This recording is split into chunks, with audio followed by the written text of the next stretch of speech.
السلام علیکم ورحمۃ اللہ وبرکاتہ۔ بہت سارے لوگ یہ سوچ سوچ کر پریشان ہوتے ہیں کہ آئندہ کل ان کی زندگی میں کیا ہوگا، فیوچر میں ان کے ساتھ کیا معاملہ ہوگا۔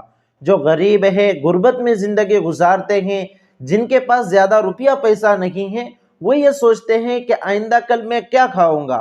جو لوگ حکومتوں کے بڑے بڑے عہدوں پر ہیں اور جو ملک چلا رہے ہیں، وہ یہ سوچتے ہیں کہ اس وقت ہمارے ملک میں لوگوں کی تعداد اور جو جن سنکھیا ہے اتنی تیزی سے بڑھ رہی ہے، وہ بتلاتے ہیں کہ آئندہ چند سالوں کے اندر ہمارے دیش میں رہنے کے لیے جگہ نہیں رہیں گی، بھوک پیاس کی شدت ہو جائیں گی، لوگ بھوکے رہیں گے، پیاسے رہیں گے۔ اور اس چکر میں کہتے ہیں کہ بھئی بچے دو ہی اچھے، بچے صرف دو ہی پیدا کرنا چاہیے۔ اسی طرح جو مالدار قسم کے لوگ ہیں، وہ یہ سمجھتے ہیں کہ آئندہ کل اور فیوچر میں ہمارا بزنس چل سکے گا یا نہیں۔ جس طرح آج ہمارا بزنس ہمیں پروفٹ دے رہا ہے، نفع دے رہا ہے، آئندہ اور فیوچر اور مستقبل میں ہمارا یہ بزنس ہمیں پروفٹ دے گا یا نہیں۔ تو میرے عزیزوں اور دوستو، آئندہ کل کیا ہوگا؟ آئندہ کل ہم بھوکے رہیں گے، آئندہ چند سالوں میں دنیا بھوکی پیاسی ہو جائیں گی، اس طرح کی جو سوچ اور فکر ہوتی ہیں، انسان کو ٹینشن اور ڈپریشن کا شکار کر دیتی ہے۔ قرآن کریم میں اللہ کا ارشاد ہے، اتا امر اللہ فلا تستعجلوا، اللہ کا حکم آ کر رہے گا تو اس کی جلدی نہ مچاؤ۔ جو کچھ اللہ نے طے کیا ہے وہ سب کچھ ہو کر رہنا ہے، اس کو دنیا کی کوئی طاقت اس کو لوٹا نہیں سکتی، اس کو دور نہیں کر سکتی۔ تو آئندہ کل اور فیوچر کے بارے میں سوچ سوچ کر اپنے حال اور پریزنٹ کو خراب کرنا یہ کوئی عقل کی بات نہیں ہے۔ دیکھیے، مستقبل اور جو فیوچر ہے یہ عالم غیب میں ہے، عالم وجود میں نہیں ہے، ابھی تک وجود میں نہیں آیا ہے۔ اور حال اور پریزنٹ ابھی جس وقت ہم زندگی گزار رہے ہیں یہ وجود میں آ چکا ہے۔ تو عالم غیب اور عالم وجود کے اگر درمیان ہم مقابلہ کریں کہ کون سا زیادہ قیمتی ہے، تو آدمی کی عقل اس کو کہیں گی کہ بھائی عالم غیب عالم وجود میں وہ چیز ابھی تک نہیں آئی ہے، اور ایک چیز عالم وجود میں آ چکی ہے، یعنی پریزنٹ تو پیدا ہو گیا ہے اور مستقبل اور فیوچر ابھی تک پیدا نہیں ہوا ہے۔ تو جو پیدا ہوا ہے اس کی فکر کرو، جو ابھی تک موجود ہی نہیں ہے اس کی فکر کیوں کرنا۔ تو میرے عزیزوں اور دوستو، فیوچر اور مستقبل میں متوقع پریشانیوں کو یاد کر کر کے اس کے اوپر کراہنا، اس کے اوپر افسوس کرنا، یہ شرعاً بھی ناپسندیدہ ہے، اس لیے کہ یہ امیدوں اور آرزوؤں کا لامتناہی سلسلہ ہے، یہ کبھی بھی ختم نہیں ہونے والا ہے۔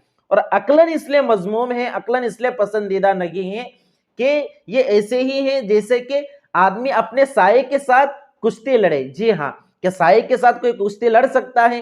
ہرگز نہیں۔ تو بس ایسے ہی ہے کہ جو چیز ابھی تک وجود میں آئی نہیں، آدمی اس کے بارے میں سوچ سوچ کر پریشان ہو جائے کہ بھئی فیوچر اور مستقبل آئندہ کل ہماری زندگی میں لکھا ہوا بھی ہے یا نہیں، ہمیں نہیں پتا کہ آئندہ کل کا سورج ہم دیکھیں گے بھی یا نہیں، بلکہ یہاں تو پل کی خبر نہیں ہے۔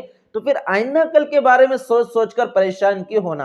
اور یاد رکھیے کہ فیوچر اور مستقبل کی پریشانیوں کو یاد دلا دلا کر ٹینشن اور ڈپریشن کا شکار کرنا یہ شیطان کا کام ہے۔ قرآن کریم میں اللہ کا ارشاد ہے، الشیطان یعدکم الفقر ویأمرکم بالفحشاء واللہ یعدکم مغفرۃ منہ وفضلا، کہ شیطان تمہیں فقر، غریبی، بھوک کا تمہیں خوف دلائیں گا اور برائی کرنے پر وہ آمادہ کریں گا، اس کا حکم دیں گا، فحشا یعنی برائی کرنے پر، گناہ کے کام کرنے پر۔ اور اللہ رب العزت تم سے کیا کرتا ہے؟ مغفرت اور بخشش کا اور اپنے فضل کا وعدہ کرتا ہے۔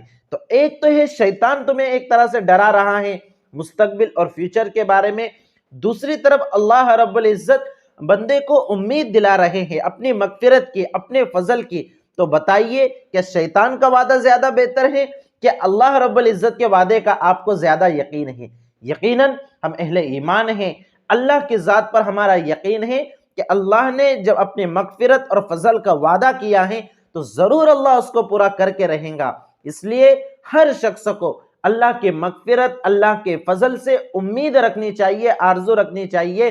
شیطان کے ڈرانے سے فیوچر کے بارے میں ڈرنا نہیں چاہیے، مستقبل کی زیادہ فکر نہیں کرنے چاہیے۔ آئندہ کل آنے دیجئے اس کو، اللہ رب العزت نے جو طے کیا ہے وہ ہو کر رہے گا۔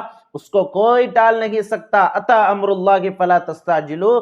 تو میرے عزیز اور دوستو، خوش رہنے کے لیے، غم اور ٹینشن کو دور کرنے کے لیے آج کا سبق یہی ہے کہ آئندہ کل کو آنے دیجئے، اس کی فکر نہ کیجئے. وہ ابھی تک وجود میں نہیں آیا ہے، اس پر صرف اور صرف اللہ رب الجلال کی اس کے اوپر قدرت ہے، اسی کے وہ قبضہ اختیار میں ہیں، اس لیے اس کے بارے میں فکر کرنے کی ضرورت نہیں ہے. اور جب اللہ کے اختیار میں ہیں اور اللہ نے ہمیں یہ اختیار دیا ہے کہ ہم اللہ سے مانگ کر اپنا فیوچر سنوار سکتے ہیں، اس لیے زیادہ فکر کرنے کی ضرورت نہیں. اللہ سے دعا کرے، اللہ سے مانگے، اے اللہ جس طرح پریزنٹ میں خوش رکھا ہے، ابھی تک خوش رکھا ہے، فیوچر بھی تو میرا سنوار دے. بس اس سے زیادہ اور ٹینشن لینے کی ضرورت نہیں ہے. آج میں جیو، آج کی زندگی جیو اور آئندہ کل کی فکر نہ کرو، آئندہ کل کو آنے دیجئے. والسلام علیکم ورحمۃ اللہ وبرکاتہ.